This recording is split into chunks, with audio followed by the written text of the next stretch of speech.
कल्पना कीजिए, कोई 19 साल का लड़का ब्रिटिश मजिस्ट्रेट के सामने खड़ा है, पूछे जाने पर नाम लिखवाता है चंद्रशेखर आज़ाद, पिता का नाम स्वतंत्रता, पता कारागार, और फिर लंबी बेत मार सहकर भी मुस्कुराता है।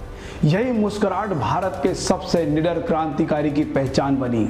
आज हम साल दर साल जानेंगे कैसे 1906 से 1931 तक मात्र 25 साल के जीवन में चंद्रशेखर आज़ाद ने एक पूरे साम्राज्य की नींद उड़ा दी थी।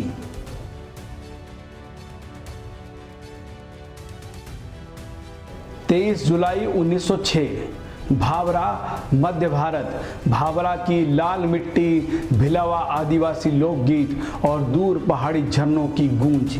इन्हीं के बीच पैदा हुए चंद्रशेखर तिवारी। पिता सीताराम तिवारी वन राजस्व में मामूली अफसर, मां जगरानी देवी परिश्रमी, कठोर अनुशासन प्रिय। बचपन में धनुष बाण बनाना, पेड़ों पर चढ़कर वीर शिवाजी का अभिनय करना, आज़ाद के भीतर का योद्धा इन्हीं खेलों से पनपा। स्थानीय स्कूल में गणित तेज और अंग्रेजी पुस्तक देख भर से चिढ़। 1911 में दिल्ली दरबार का शोर, जॉर्ज पंचम की राजमुकुट यात्रा दूर गांव तक चर्चा बनी। बाल चंद्रशेखर पहली बार अंग्रेज बादशाह शब्द सुनता है और सवाल उठाता है, ये हमारे राजा कैसे हो सकते हैं। 12 साल के हुए तो पिता ने बनारस भेजा, शिव प्रसाद महाविद्यालय में संस्कृत अध्ययन। यहाँ नव जागरण की लहर, क्रांति शब्द कानों में गूंजा। साथी छात्र प्रताप नारायण मिश्रा ने केंद्रीय सभा के भाषण की कटिंग दिखाई। आज़ाद पहली बार बाल गंगाधर तिलक और स्वराज्य समझ पाता। बनारस घाट की रातों में वह अक्सर दीपक रोशनी में भगवद गीता का दूसरा अध्याय पढ़ते पढ़ते रुक जाता। कर्मण्ये वाधिकारस्ते, यह श्लोक उसके जीवन का मंत्र बन गया। 1917 से 1919, वर्तमान चिंगारियां, प्रथम विश्व युद्ध समाप्त, मेंटेग्यू चेम्सफोर्ड सुधार की बहस। दूसरी ओर महात्मा गांधी का उदय होना और आह्वान। 15 साल चंद्रशेखर रॉलेट एक्ट विरोधी जुलूस में पहली बार बच्चों का भाषण सुनता है। 1919 में जलियांवाला बाग अत्याचार की खबर मिली। उस रात उसको नींद नहीं आई। बनारस हॉस्टल की दीवारों पर लिख दिया, इनकलाब जिंदाबाद। गांधी जी ने चरखा चलाओ विदेशी बहिष्कार करो का बिगुल फूका। चंद्रशेखर घर घर चरखा बांटने लगा। गांव गांव स्वदेशी गीत गाकर भीड़ इकट्ठी करता। चलो रे नव तरुणों, भारत की शान बढ़ाओ। 18 नवंबर 1921, वाराणसी में स्कूल बहिष्कार रैली का नेतृत्व। वही दिन जिसने उसका जीवन बदल दिया। अंग्रेजी पुलिस ने लाठीचार्ज किया, लड़के भागे, पर चंद्रशेखर अडिग गिरफ्तार। आखिर कैसे बना चंद्रशेखर तिवारी चंद्रशेखर आज़ाद। चंद्रशेखर आज़ाद को कोर्ट में खड़ा किया गया। मजिस्ट्रेट कहता है, तुम्हारा नाम। सामने से आवाज आती है, चंद्रशेखर आज़ाद। मजिस्ट्रेट फिर पूछता है, पिता का नाम। सामने से आवाज आती है, स्वतंत्रता। मजिस्ट्रेट फिर पूछता है, पता। चंद्रशेखर आज़ाद कहता है, कारागार। इस दुस्साहस पर 15 बेतों की सजा मिली। हर प्रहार पर वंदे मातरम की गूंज। लहूलुहान हथेलियों पर पड़े निशान जीवन भर याद दिलाते रहे, अब पीछे नहीं हटना है। बचकर निकले तो प्राय इलाहाबाद के आर्यो हाउस पुस्तकालय में दिन रात पुस्तकें पढ़ी। यही मुलाकात सचिंद्रनाथ सान्याल की लिखी बंदी जीवन से किताब से हिंसात्मक प्रतिरोध के तर्क दिए। मित्र विष्णु वाघमारे के साथ हिंदुस्तान रिपब्लिकन एसोसिएशन के संपर्क में आए। हथियार अर्जित करने को दिल्ली आगरा पैसेंजर में पहली फंड रेंज डकैती। आज़ाद ने पिस्तौल पकड़े रुककर बुजुर्ग यात्रियों को पार उतरने में मदद की। जनता हमारी शत्रु नहीं, उसका वसूल वहीं पक्का किया। शाहजहांपुर के तेज तर्राट कवि क्रांतिकारी राम प्रसाद बिस्मिल ने जब सरफरोशी की तमन्ना सुनाई तो आज़ाद मंत्रमुग्ध हो गए। संगठन ने उसे मरीजों की चौकी कोड नेम देकर शस्त्र प्रशिक्षण दिया। .32 बोर रिवॉल्वर पर जल्द ही चमत्कारिक पकड़ चंद्रशेखर आजाद की आ गई।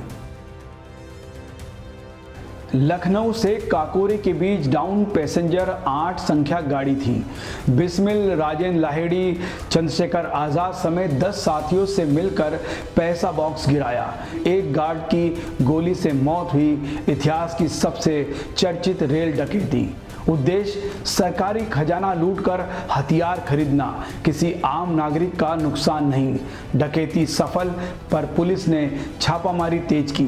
तलाशी पोस्टर में आज़ाद की फोटो नहीं, क्योंकि वह फरार रहता। नकाब पहनता। इनामी राशि 5,000 से 30,000 तक बढ़ी। काकोरी मुकदमे में बिस्मिल, अशफाकुल्ला खां जैसे 4 वीरों को फांसी हुई। आज़ाद छिपकर क्लिसन पहाड़ी पर हथियार चलाता रहा। संगठन को पुनः संगठित किया। एल्फ्रेड पार्क के पेड़ के नीचे बैठकर उसने प्रतिज्ञा ली, मैं आज़ाद हूं, जीते जी गिरफ्तार नहीं होऊंगा। साइमन कमीशन के विरोध में मार्च में अंग्रेजी लाठी से लाला लाजपत राय घायल हो गए। 17 नवंबर को देहांत। क्रांतिकारियों ने बदला लेने की ठानी। 17 दिसंबर 1928 लाहौर में पुलिस कप्तान सैंडर्स का एनकाउंटर। प्रधान शूटर था राजगुरु, कवर फायर आज़ाद, जो रूट बनाने वाले थे भगत सिंह। गोलियां चली, बुलेट ऊंचे पेड़ों से टकराई, गूंज बनी। भागते समय आज़ाद ने 2 सिपाहियों को चेतावनी दी, हमारा मकसद आम जान लेना नहीं। हिंदुस्तान रिपब्लिकन एसोसिएशन को नया समाजवादी रंग नाम दे दिया। Hindustan socialist republican association. Azad supreme commander. उद्देश्य अंग्रेजों की आर्थिक जड़ पर प्रहार और मजदूर किसानों को आज़ादी का असली अर्थ बताना। 8 अप्रैल 1929 केंद्रीय विधानसभा बम कांड। भगत सिंह, बटुकेश्वर दत्त ने बम फेंका। योजना करता थे आज़ाद। हथियार सप्लाई भी उसी ने की। गिरफ्तारी तय थी ताकि अदालत को क्रांति का मंच बनाया जा सके। आज़ाद ने अपने आप को पर्दे के पीछे रखा ताकि संगठन बना रहे। दांडी मार्च की गूंज। एक ओर कांग्रेस का सविनय आंदोलन, दूसरी ओर ब्रिटिश सरकार की छापामारी तंत्र। आज़ाद ने झांसी के ओरकाचार भोंगिर जंगल में अड्डा बनाया।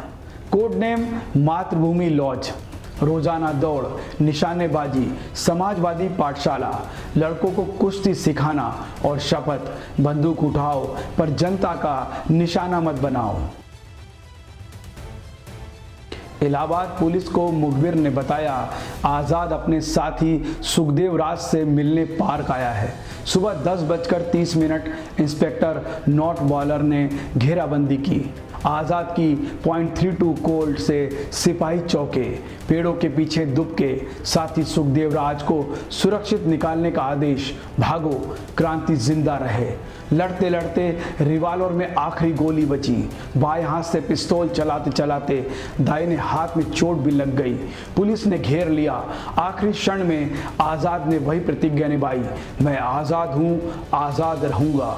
पिस्तौल की गूंज आज भी पार्क में गुलमोहर पेड़ों में सिसकती है और एक महान क्रांतिकारी माँ भारती के चरणों में अर्पण हो गया। कहते हैं 6 घंटे तक पुलिस चंद्रशेखर आज़ाद के शव के पास नहीं गई। उन्हें डर था, यदि यह जाग गया तो क्या होगा। भीड़ जुटी। पुलिस ने शव नगर भ्रमण से बचने के लिए गुपचुप दाह संस्कार चाहा, पर इलाहाबाद के नागरिक अलग जुलूस लेकर संगम तट तक पहुंचे। आज़ाद अमर रहे के नारे नील गंगा यमुना को गुंजायमान कर रहे थे। इलाहाबाद का अल्फ्रेड पार्क अब चंद्रशेखर आज़ाद पार्क है। स्कूल पाठ्य पुस्तकों से लेकर फिल्मों तक आज़ाद की छवि पिस्तौलधारी योद्धा से बढ़कर आधुनिक भारत के साहस का प्रतीक बनी। मध्य प्रदेश का भाबरा अब चंद्रशेखर आजाद नगर है।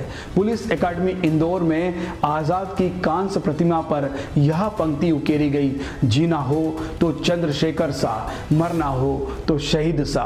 आज भी आजाद जैसी निडरता बच्चों में होनी चाहिए। डरो मत, सवाल पूछो, फर्क पड़ता है इसलिए खड़े रहो। संगठन में शक्ति है, अकेले मत लड़ो। दोस्तों, कोई यकीन कर सकता है कि मात्र 25 वर्ष की आयु इतना इतिहास लिख देंगे? चंद्रशेखर आजाद ने अपने खून से यह पंक्तियां उकेर दी कि मैं यूं ही चला जाऊंगा कि डर मेरी लाश से भी थर थर कांपे। धन्यवाद। जय भारत।